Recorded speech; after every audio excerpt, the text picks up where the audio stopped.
Soybean আমরা সব বেশি সকলেই খেতে ভালোবাসি, কিন্তু সেই একঘেয়েমি সয়াবিনের ঝোল আর খেতে ভালো লাগছে না।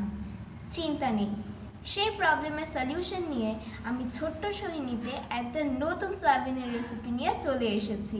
তার আগে আমি Sohini and welcome back to my channel ছোট্ট সোহিনী। আমার চ্যানেলে নতুন হয়ে থাকলে অবশ্যই আমার চ্যানেলটাকে সাবস্ক্রাইব করে দিও, আর আমার ভিডিওস ভালো লাগলে লাইক করে দিও। তো চলো আজকের ভিডিওটা স্টার্ট করা যাক। আজকে আমি যে রেসিপিটা শেয়ার করব সয়াবিনের, সেই রেসিপিটার নাম হচ্ছে, আমি নাম দিয়েছি সয়াবিন কারি।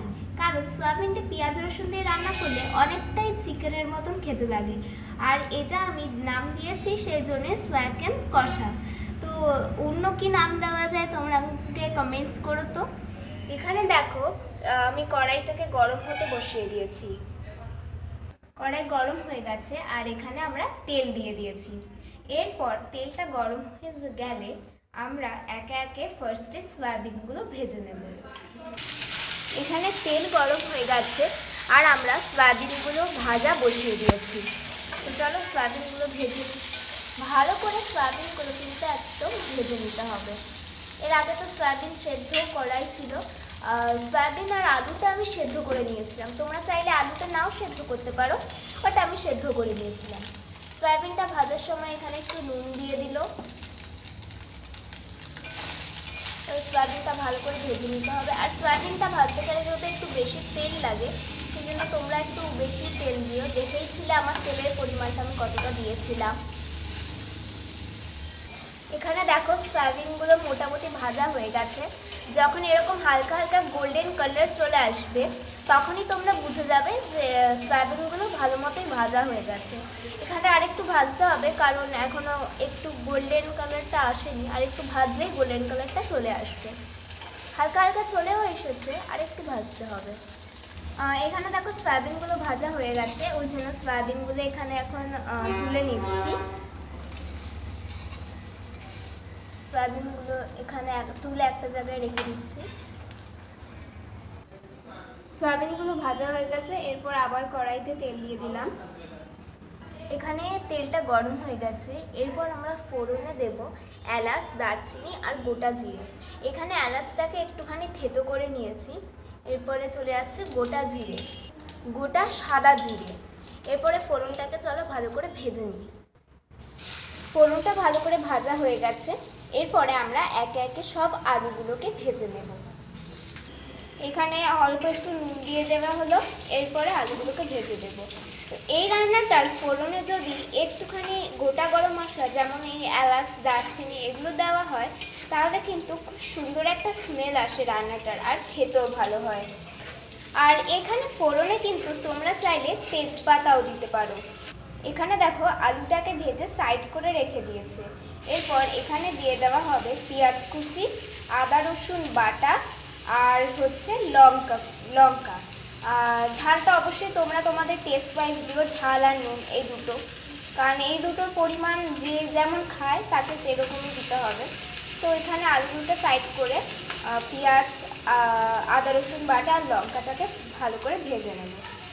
পেঁয়াজ আর লঙ্কাটাকে আগে দিয়ে একটু ভাজতে হবে, তার একটু পরে আদা রসুন বাটাটা দিয়ে দিতে হবে। এই যে সব কটা জিনিস দেওয়ার পর আলুর সঙ্গে আবার ভালো করে মিশিয়ে ভেজে নিতে হবে। আর এই পুরো রান্নাটা কিন্তু হচ্ছে মিডিয়াম টু লো ফ্লেমে। এরপর একটা বাটিতে তোমরা একটা মশলা বানিয়ে নেবে। হলুদ গুঁড়ো, জিরের গুঁড়ো এবং একটু নুন দিয়ে জল দিয়ে গুলে নেবে, গুলে খানিকক্ষণ রেখে দেবে। আলু পেঁয়াজ সবকটা ভালো করে ভাজা হয়ে গেলে আমরা যে মশলাটা বানিয়ে রাখলাম, সেই মশলাটাকে এখানে দিয়ে এই জিনিসগুলোকে ভালো করে কষিয়ে নিতে হবে। মশলাটা ভালো করে এখানে কষে যাওয়ার পর এরপরে এর মধ্যে আমরা দিয়ে দিচ্ছি সয়াবিনগুলো, যাতে মশলাগুলো সয়াবিনের ভেতরেও ভালো করে ঢুকে যায়। সয়াবিনটা দিয়ে এখানে ভালো করে আরেকটুখানি কষিয়ে নিতে হবে। এটা ভালো করে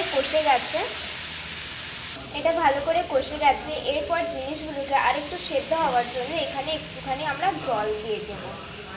জল দিয়ে একটু মিশিয়ে নেব। ওই জলটা দিয়ে সেদ্ধ করার জন্য এখানে দেখো আমরা কিন্তু ঢেকে দিয়েছি। আমরা যখন ওই মশলাটা বানিয়েছিলাম না, জিরের গুঁড়ো, হলুদ গুঁড়ো, নুন দিয়ে, তোমরা চাইলে ওখানে লঙ্কার গুঁড়োও দিতে পারো। আমরা যেহেতু লঙ্কার গুঁড়ো খাই না, সেই জন্য আমরা লঙ্কার গুঁড়ো দিইনি। আর এখানে তোমরা চাইলে টমেটোও দিতে পারো, তাহলেও কিন্তু খুব ভালো লাগবে খেতে। আজকে বাড়িতে টমেটোটা নেই, সেজন্য সেটাও দিতে পারিনি। এখানে এরকম একটু ঝোল থাকতে থাকতেই আমরা এর মধ্যে দিয়ে দেব একটু ঘি। ঘিটা তোমরা তোমাদের পরিমাণ মতন দিও। আর এখানে একটুখানি গরম মশলার গুঁড়োও আমরা দিয়েছি। ঘিটা দিয়ে এখানে ভালো করে নাড়িয়ে আবার আমরা এটাকে ঢাকা দিয়ে রেখে দেব। তোমরা এখানে যদি চাও তাহলে লঙ্কাটাকে পেস্ট করেও দিতে পারো।